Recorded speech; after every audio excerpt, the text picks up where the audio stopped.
شروع اللہ کے نام سے جو بڑا مہربان نہایت رحم والا ہے۔ رسول کریم صلی اللہ علیہ وسلم نے ایک شخص کو اپنا ایک خط دے کر بھیجا اور اسے یہ حکم دیا کہ اسے حاکم بحرین کے پاس لے جائے۔ بحرین کے حاکم نے وہ خط کسریٰ یعنی شاہ ایران کے پاس بھیج دیا۔ جس وقت اس نے وہ خط پڑھا تو چاک کر ڈالا۔ راوی کہتے ہیں اور میرا خیال ہے کہ ابن مسیب نے اس کے بعد مجھ سے کہا کہ اس واقعہ کو سن کر رسول کریم صلی اللہ علیہ وسلم نے اہل ایران کے لیے بد دعا کی کہ وہ بھی چاک شدہ خط کی طرح ٹکڑے ٹکڑے ہو جائے۔ صحیح بخاری حدیث نمبر 64۔ رسول اللہ صلی اللہ علیہ وسلم نے کسی بادشاہ کے نام دعوت اسلام دینے کے لیے ایک خط لکھا یا لکھنے کا ارادہ کیا تو آپ صلی اللہ علیہ وسلم سے کہا گیا کہ وہ بغیر مہر کے خط نہیں پڑھتے، یعنی بے مہر کے خط کو مستند نہیں سمجھتے۔ تب آپ صلی اللہ علیہ وسلم نے چاندی کی انگوٹھی بنوائی جس میں محمد الرسول اللہ کندہ تھا۔ صحیح بخاری حدیث نمبر 63۔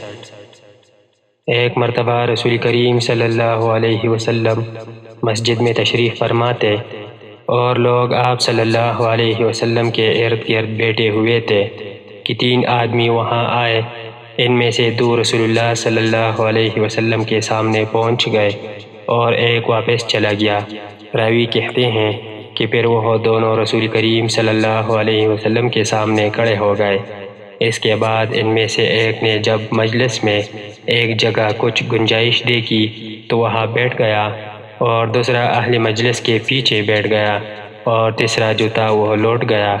تو جب رسول کریم صلی اللہ علیہ وسلم اپنے گفتگو سے فارغ ہوئے تو صحابہ رضی اللہ عنہم سے فرمایا کہ کیا میں تمہیں 3 آدمیوں کے بارے میں نہ بتاؤں؟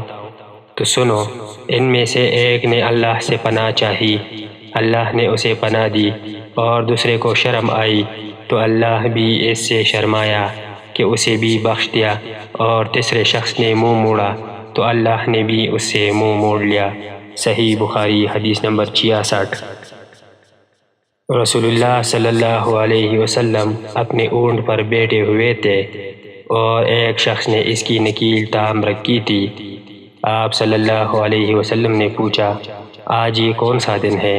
ہم خاموش رہے حتیٰ کہ ہم سمجھے کہ آج کے دن کا آپ کوئی دوسرا نام اس کے نام کے علاوہ تجویز فرمائیں گے۔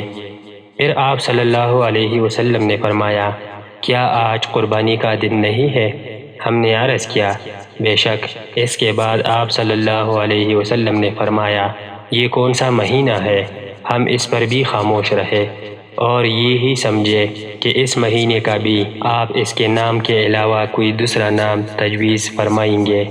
پھر آپ صلی اللہ علیہ وسلم نے فرمایا، کیا یہ ذی الحجہ کا مہینہ نہیں ہے؟ ہم نے عرض کیا، بے شک۔ آپ صلی اللہ علیہ وسلم نے فرمایا، تو یقیناً تمہاری جانیں اور تمہارے مال اور تمہاری آبرو تمہارے درمیان اسی طرح حرام ہے جس طرح آج کے دن کی حرمت تمہارے اس مہینے اور اس شہر میں ہے۔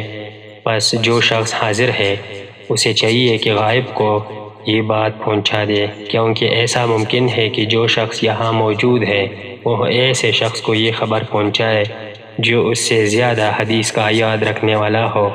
صحیح بخاری حدیث نمبر 67۔